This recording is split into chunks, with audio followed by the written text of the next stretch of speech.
You discussed the question if all patients with gastric cancer should be treated with adjuvant and/or neoadjuvant treatment. What can you tell us about the perioperative staging in these patients?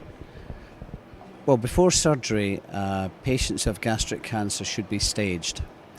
There's a number of steps in that process. The first one is to do a CT scan to exclude any obvious spread of the cancer. The second step is usually to perform a PET scan if the CT scan is normal, because PET will detect disease that's not visible on CT. Now, some tumours are not glucose-avid, such as mucinous tumours of the stomach, but that should be self-evident from evaluation of the primary tumour. In addition, particularly for the proximal gastric tumours, we advise endoscopic ultrasound to stage the patient in terms of the depth of penetration of the tumour through the wall and spread to localised lymph nodes.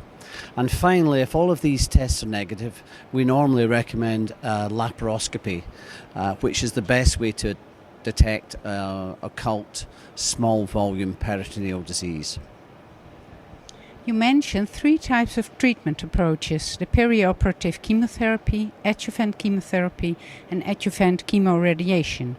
Could you briefly summarize the different options?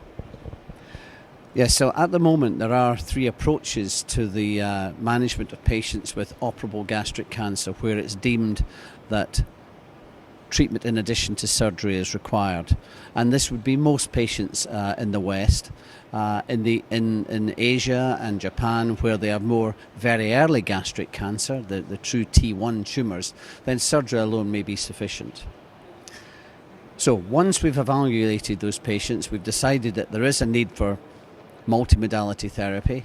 Perioperative chemotherapy has been shown in 2 large studies, one from the UK, the other from France, to improve survival by somewhere in the region of 13 to 14%. And this involves giving 3 cycles of chemotherapy before surgery and then 3 cycles of chemotherapy after the operation. And what about the adjuvant chemotherapy? Now, there are also several studies, particularly from Asia, Japan, Korea, which have shown that if a patient has an operation, you can reduce the likelihood of recurrence and improve the overall survival by following up the operation either with a combination of drugs, capecitabine and oxaliplatin, or in the Japanese trial, a drug called S1. And this is an approach which is quite commonly utilised in Asian countries. It has the drawback that not all patients are fit for post-operative chemotherapy. So there will be some patients who don't receive any systemic treatment or don't begin systemic treatment until a number of weeks or even a few months after surgery.